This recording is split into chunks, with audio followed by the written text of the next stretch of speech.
Hello students, मैं आर्यन गुप्ता स्वागत करता हूं आपका इस वीडियो में, जिसमें आज हम लोग पढ़ेंगे एक और मोस्ट इम्पॉर्टेंट क्वेश्चन। आज की जो क्लास होने वाली है ये रे ऑप्टिक्स में डेरिवेशन, इम्पॉर्टेंट डेरिवेशन की लास्ट क्लास है। यानी रे ऑप्टिक्स आज की क्लास के बाद हम लोग ख़त्म कर देंगे, बचेगा केवल न्यूमेरिकल। तो कल से पूरे रे ऑप्टिक्स से जितने भी इंपॉर्टेंट न्यूमेरिकल्स होते हैं वो कल से हम न्यूमेरिकल की क्लास होगी। तो कल से बहुत ही इंपॉर्टेंट क्लास होने वाली है, आप लोग बिल्कुल भी मिस मत कीजिएगा। क्लास को पूरा देखिए और इम्पॉर्टेंट क्वेश्चन को तैयार कर लीजिए। अगर आपने अभी तक चैनल को सब्सक्राइब नहीं किया है तो चैनल को सब्सक्राइब जरूर कर लें। आज की क्लास में हम लोग पढ़ने वाले हैं परावर्ती दूरदर्शी, जिसे हम कहते हैं रिफ्लेक्टिंग टेलीस्कोप।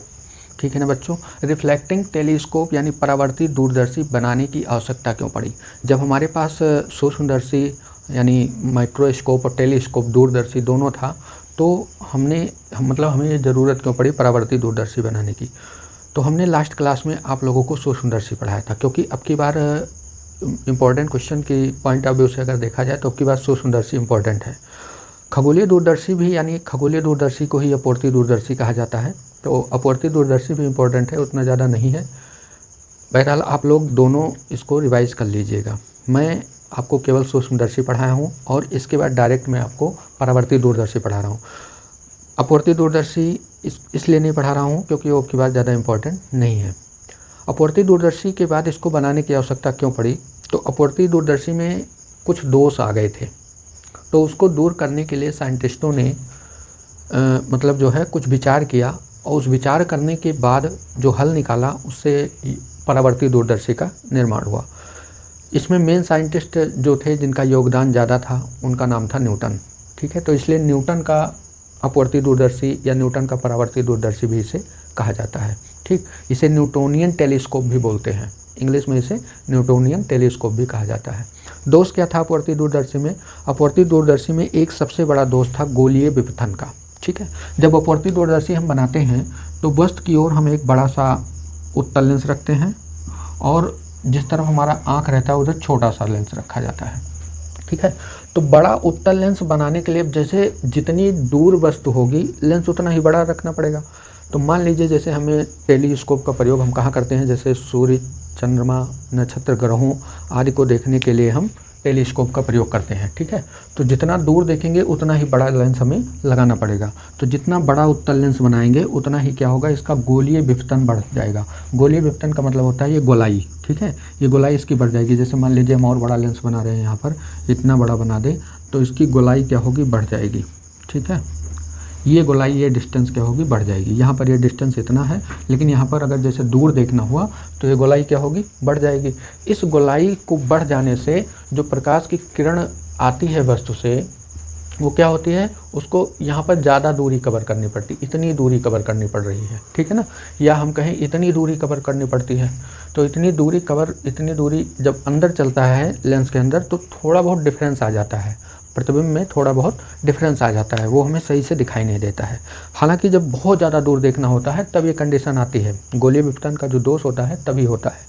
तो इसलिए इसको जो है अवॉइड करके, मतलब जो है इसके स्थान पर अवॉइड नहीं किया गया, मतलब इसको भी यूज में लिया जाता है, आज भी यूज में लिया जाता है टेलीस्कोप को, लेकिन इसके स्थान पर न्यूटन ने परावर्ती दूरदर्शी का आविष्कार किया। ठीक है ना, परावर्ती दूरदर्शी का आविष्कार किया। अब परावर्ती दूरदर्शी का जो फिगर है बच्चों, वो किसी बुक में कुछ और बना है, कुमार मित्तल की बुक देखी जाए या बालाजी की बुक देखी जाए तो उसमें कुछ और बना है, और एनसीईआरटी की बुक में भी कुछ और बना है। तो मैं आपको दोनों टाइप से बता के यहाँ उसको क्लियर करता हूँ। ठीक है, तो इतना आप लोगों को समझ में आया होगा। मैं इसको इरेज करके उसको शुरू करता हूँ बताना। तो इसका फिगर मैं यहाँ पर बना रहा हूँ, बाकी इसकी जो आवर्धन क्षमता है और मतलब जो कुछ भी है वो सब अपवर्ती दूरदर्शी यानी खगोलीय दूरदर्शी का ही लिया जाएगा। इसमें खगोलीय दूरदर्शी की आवर्धन क्षमता यही परावर्ती दूरदर्शी की आवर्धन क्षमता कहलाएगी।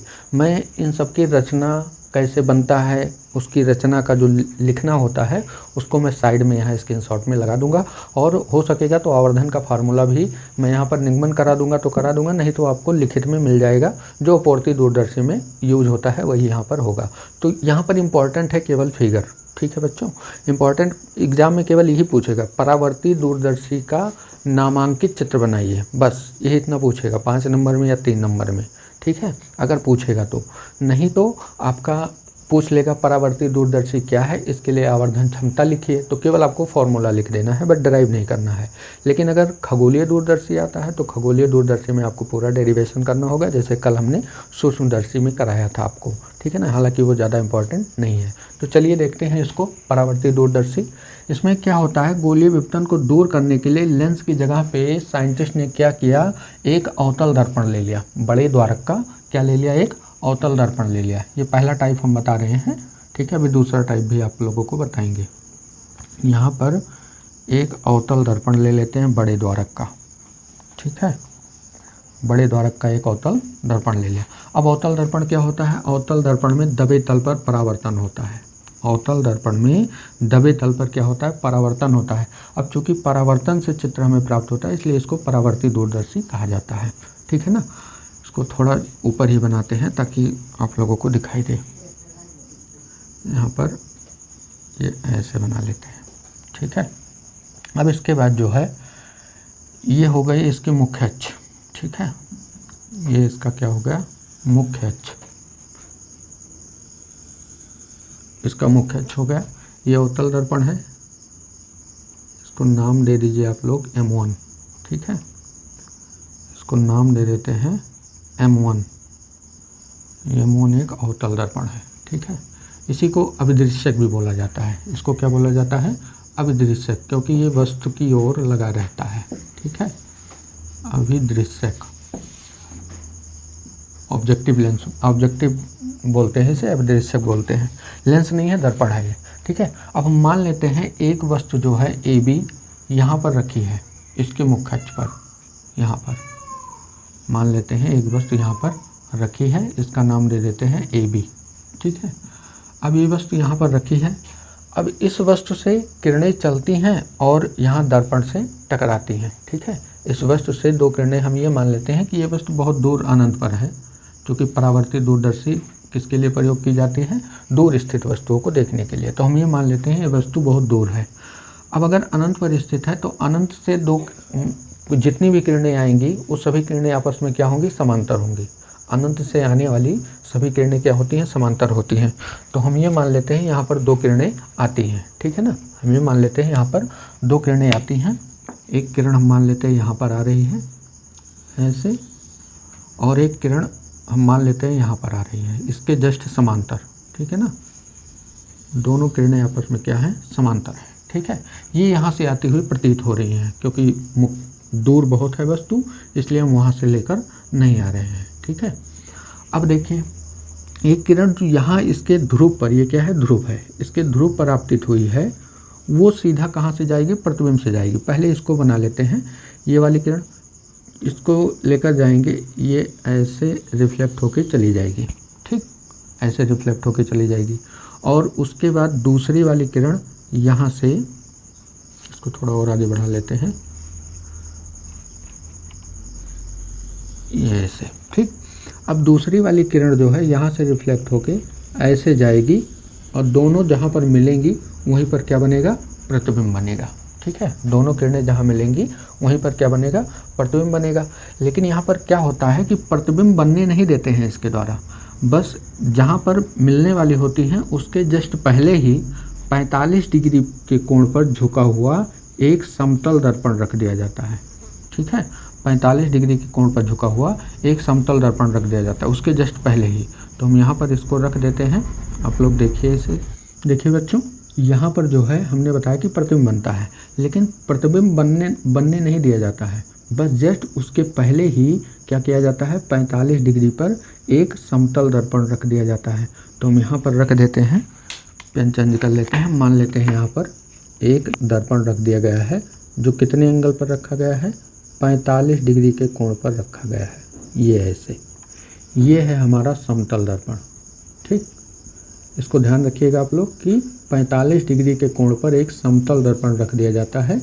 जब ये दोनों किरणें मिलने वाली होती हैं उसके पहले ही रख दिया जाता है, यानी प्रतिबिंब नहीं बनने दिया जाता है इसके द्वारा, ठीक है। अब इसके द्वारा जब प्रतिबिंब नहीं बनेगा तो यहाँ पर समतल दर्पण रख दिया गया, ठीक है। अब समतल दर्पण से क्या होगा, समतल दर्पण से भी परावर्तन होगा, ठीक है। समतल दर्पण से भी क्या होगा, परावर्तन होगा। तो किरणें जो होंगी परावर्तित होकर एक किरण ऐसे आ जाएगी, ठीक है, ये परावर्तित होकर ऐसे आएगी और दूसरी वाली भी यहाँ से परावर्तित होकर ऐसे चली जाएगी। जहाँ पर ये दोनों काट रही हैं वहीं पर क्या बनेगा, प्रतिबिंब बनेगा। ठीक है, लेकिन प्रतिबिंब बनने के लिए हमें मुख्य अक्ष चाहिए, तो मुख्य अक्ष किसका लेंगे, तो इसको तो हम मिटा देते हैं अभी। ठीक है, यहाँ पर नीचे लगाते हैं एक नेत्रिका लेंस। ठीक है, इसको नीचे क्या लगाते हैं, नेत्रिका, क्योंकि दो दर्पण होना ज़रूरी है। तो एक दर्पण आपका M1 हो गया, इसको हम मान लेते हैं M2 है। ठीक है, ये समतल दर्पण क्या है, M2 है। अब इसके नीचे हम लगाते हैं नेत्रिका, जिधर से हम देखेंगे इस वस्तु को, जिधर से हम देखेंगे नीचे की ओर हम यहाँ पर लगा देते हैं एक नेत्रिका। ठीक है, यहाँ पर एक उत्तल लेंस बना देते हैं, वही किसका काम करेगा, नेत्रिका का काम करेगा। ठीक है, ये उत्तल लेंस जो है नेत्रिका का काम करेगा। ठीक, अब इस उत्तल लेंस का जो मुख्य अक्ष है इसको सीधा बनाते हैं। देखिए यहाँ पर ये लेंस हमने बना लिया और इसको ऐसे हम एक बेलनाकार बना देते हैं ताकि यहाँ से हमारी आँख रहेगी इसको देखने के लिए। ठीक है, यहाँ पर आँख बना देते हैं इसको देखने के लिए।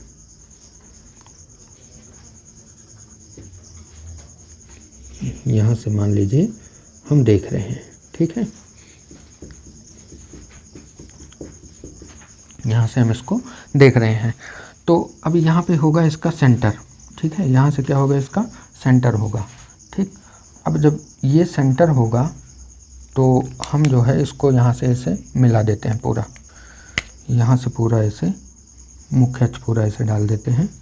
हम मान लेते हैं ये क्या है, मुख्य अक्ष है। ठीक, लेंस से आर पार जा रही है, ये मान लेते हैं मुख्य अक्ष है। अब जहाँ पर काट रही है वहाँ से एक लंब डाल देते हैं, ये लंब। ठीक है, ये लंब डाल देते हैं, मुख्य अक्ष से एक लंब डाले हैं, इसका मतलब इधर की ओर वस्तु का क्या बनेगा, प्रतिबिंब बनेगा। ये जो प्रतिबिंब है ये क्या है, A डैश और B डैश, इसको हम नाम दे देते हैं A डैश और B डैश।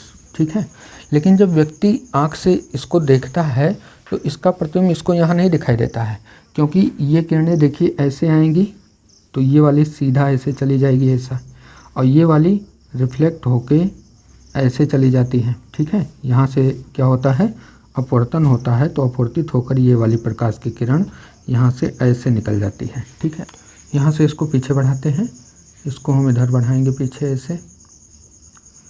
ऐसे लेके जाते हैं, सीधी लाइन रहेगी। आप लोग देखिए इसे, यहाँ से इसको बढ़ाएंगे ऐसे पूरा ऐसे, इसको हमने बढ़ा लिया और दूसरी वाली भी यहाँ से अपवर्तित हुई है तो इसको यहीं से पीछे बढ़ाएंगे तो ये आगे जाकर मिलेगी कहीं। तो इसको देखिए, यहाँ से अपवर्तन हुआ, यहाँ से बढ़ाते हैं इसको, ऐसे ऊपर की ओर बढ़ाते चले जाएंगे, ये मिलती हुई चली जाएगी, इसे थोड़ा थोड़ा आगे जाकर यहाँ कहीं मिल जाती है, मान लेते हैं। ठीक है ना, आगे हम मान लेते हैं ये कहीं ऐसे जाके मिल जाती है, यहाँ पर मान लेते हैं, यहाँ पर मिल जाती है। अब जो है इस आँख को ये वस्तु कैसे दिखाई देगी, तो हम ये वाला जो यहाँ से मुख्य अक्ष है इसको और आगे बढ़ाते हैं। ठीक है, इस वाले मुख्य अक्ष को हम और ऊपर तक बढ़ा देते हैं, आगे ऐसे बढ़ा के ऐसे लेके चले जाते हैं। ठीक है, सीधा कर देते हैं इसे थोड़ा, ये मुख्य अक्ष को हमने यहाँ तक बढ़ा कर ले लिया। अब जहाँ पर ये दोनों किरणें मिल रही हैं, मान लेते हैं यहाँ पर मिल रही है, तो यहाँ मुख्य अक्ष से एक लंब डाल देंगे, इस वस्तु पर मुख्य अक्ष पर एक लंब डाल देंगे, यही क्या होगा, वस्तु का प्रतिबिंब होगा। ये मुख्य अक्ष से एक लंब डाल दिया, यही क्या हो जाएगा, वस्तु का प्रतिबिंब हो जाएगा। इसको हमने नाम दिया था A डैश B डैश, तो इसको नाम दे देते हैं A डबल डैश और B डबल डैश।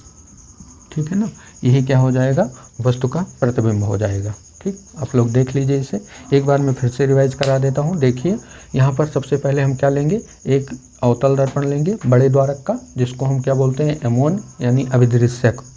उसके बाद यहाँ पर एक वस्तु इसके मुख्य अक्ष पर AB रखी जाती है, यहाँ से प्रकाश की किरणें आएंगी। हमने ये माना ये वस्तु कहाँ स्थित है, अनंत पर स्थित है, तो अनंत से चलने वाली प्रकाश की किरणें चाहे दो किरणें चलती हैं या चाहे जितनी किरणें चलती हैं, सभी किरणें आपस में कैसे चलती हैं, समांतर चलती हैं। तो हम मान लेते हैं दो किरणें आई, दोनों कैसे आ रही हैं, समांतर आ रही है। एक तो आके इसके ध्रुव से टकराई, एक यहाँ से टकराई, तो यहाँ से टकरा के ये ऐसे सीधा चली जाती और ये ध्रुव से टकराने वाली भी ऐसे सीधा निकल जाती, क्योंकि परावर्तन है, क्या है, दर्पण है, और दर्पण से क्या होता है, परावर्तन होता है। ठीक है, टकराकर वापस लौट जाएंगी। अब जो है ये कहीं जाकर आगे मिलकर प्रतिबिंब बनाती है, लेकिन हम क्या करेंगे, प्रतिबिंब बनने से पहले ही इस यहाँ पर 45 अंश के कोण पर झुका हुआ एक समतल दर्पण रख देते हैं। ठीक है ना, 45 अंश के कोण पर झुका हुआ एक समतल दर्पण रख देते हैं। ये समतल दर्पण प्रकाश की किरणों को रिफ्लेक्ट कर देगा इधर की ओर। ठीक है, इधर की ओर रिफ्लेक्ट कर देगा, जहाँ पर दोनों काटेंगी वहीं पर क्या बन जाएगा, प्रतिबिंब बन जाएगा। तो इस प्रतिबिंब को व्यक्ति जब यहाँ से देखेगा तो चूंकि यहाँ से प्रकाश की किरणें आएंगी, फिर इधर चली जाएगी, दूसरी यहाँ से आएगी रिफ्लेक्ट होकर इधर चली जाएगी, तो ये दोनों ऐसे फैलती हुई चली जाएंगी, कहीं मिलेंगी नहीं। तो क्या करते हैं, इनको पीछे बढ़ाते हैं। तो जब पीछे बढ़ाते हैं तो आगे जाकर हमने मान लिया कि यहाँ पर जाकर मिलती हैं, और ऊपर भी जा सकती हैं। हमने एक एग्जाम्पल मान लिया कि यहाँ पर जाकर मिलती हैं। अब यहाँ पर अगर किरणें मिली हैं तो यहाँ से लंब डालना पड़ेगा, तो इस यहाँ से इसकी सीधी लाइन लेके जाते हैं, इसका मुख्य अक्ष मान लेते हैं और यहाँ से लंब डाल देते हैं। यही क्या होगा, इस छोटी सी वस्तु का, या इतनी जो अनंत पर दूर स्थित वस्तु है, उसने इसका प्रतिबिंब जो है, ये वाला दर्पण इतना छोटा बना रहा है। ठीक है, इतनी बड़ी वस्तु है जो अनंत पर रखी है, उसका ये जो दर्पण है उसका प्रतिबिंब ये बना रहा है। और ये जो लेंस है नेत्रिका लेंस, इसको हम क्या बोलते हैं, नेत्रिका, आईपीस से ही बोला जाता है। ठीक है, इस नेत्रिका ने क्या किया, इस छोटी सी वस्तु का इतना बड़ा प्रतिबिंब बना के हमें दिखाया। ठीक है ना, समझ में आया बच्चों आप लोगों को। इसकी रचना जो है, इसकी रचना और इसका आवर्धन का फॉर्मूला मैं यहाँ पर आवर्धन लिख देता हूँ। इसके लिए आवर्धन वही अपवर्ती दूरदर्शी में जो होता है वही होता है, m बराबर क्या होता है, -FO/FE, ये फार्मूला होता है आवर्धन का। लेकिन जब वस्तु आपकी अनंत पर स्थित हो तब ये फार्मूला होता है। ठीक है, लेकिन जब वस्तु आपकी ये अनंत के लिए है, इसको आप लोग देख लीजिएगा। ठीक है, ये अनंत के लिए है, और अगर वस्तु स्पर्श दृष्टि की न्यूनतम दूरी पर है तो m बराबर हो जाएगा -FO/UE हो जाएगा। यही FE की जगह क्या आ जाएगा, UE आ जाएगा। ठीक है, जब इसकी आवर्धन क्षमता का मेन फार्मूला ये है, और जब वस्तु अनंत पर होती है तो उसका प्रतिबिंब हमें फोकस पर प्राप्त होता है, तो UE जो होगा वो FE के बराबर हो जाएगा। ठीक है ना, बस यही दोनों फार्मूला यूज किए जाते हैं जो कि अपवर्ती दूरदर्शी में डिराइव किया गया है। अगर आप लोग अपनी बुक में देखेंगे तो ये फार्मूलाज आपको मिलेंगे। ठीक है ना, तो आप लोग इसका स्क्रीनशॉट ले लीजिए। बाकी इसकी रचना और क्रियाविधि मैं यहाँ पर स्क्रीन पर लगा दूंगा लिखकर स्क्रीनशॉट फोटो के रूप में, तो आप लोग उसको स्क्रीनशॉट ले लीजिएगा। ठीक है ना, आप लोग इसको स्क्रीनशॉट लीजिए।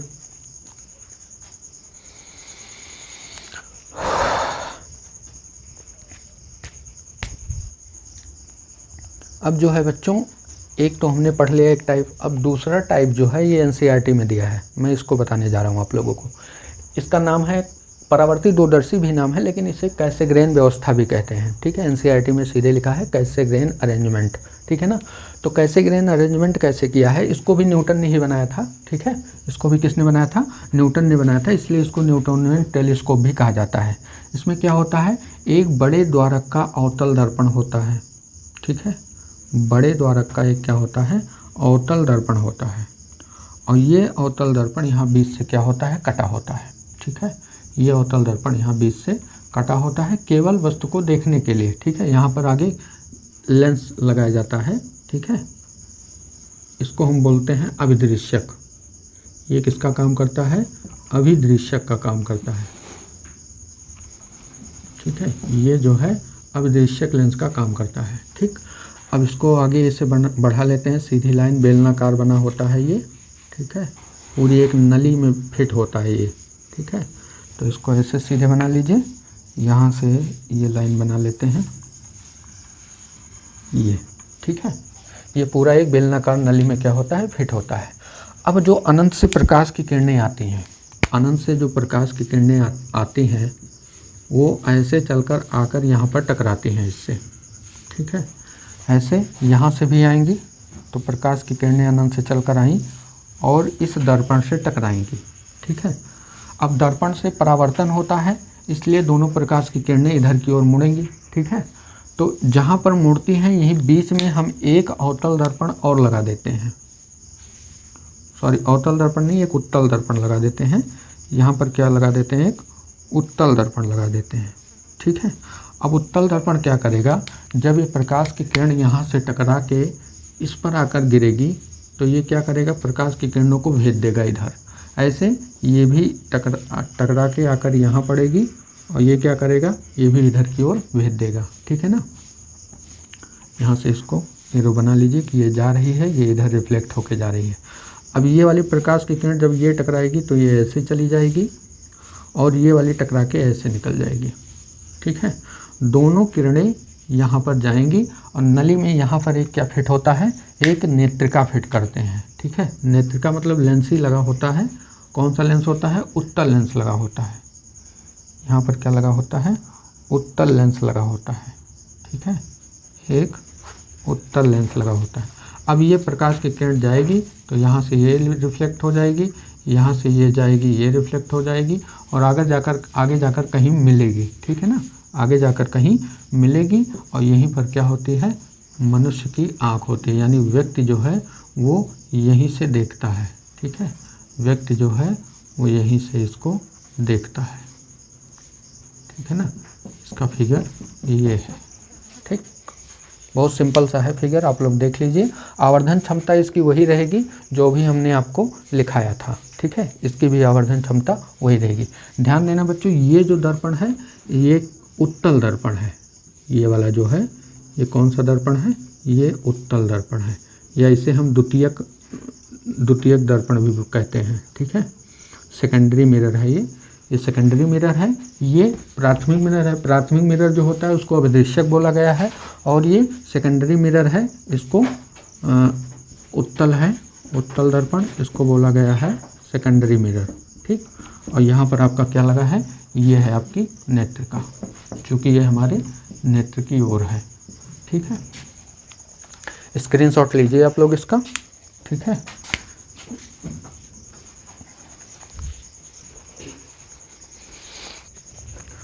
तो स्क्रीनशॉट हो गया बच्चों। अब इसकी रचना, कार्यविधि और फॉर्मूला आपको यहाँ स्क्रीन पर मिल जाएगा, आप लोग उसको नोट कर लीजिएगा। तो आज के लिए इतना ही रखते हैं। कल से न्यूमेरिकल की क्लास स्टार्ट होगी और बहुत ही इंपॉर्टेंट क्लास होने वाली है। आप लोग बिल्कुल भी इसको भूलिएगा मत, देखिएगा ज़रूर। और चैनल पर नए हैं तो चैनल को सब्सक्राइब कीजिएगा। कोई भी PDF अगर छूट जाता है तो आपको हमारे टेलीग्राम चैनल पर मिल जाएगा, जिसका लिंक मैं नीचे आपको डिस्क्रिप्शन बॉक्स में दे दूंगा। तो मिलते हैं कल की क्लास में, न्यूमेरिकल वाली क्लास, इंपॉर्टेंट क्लास होगी।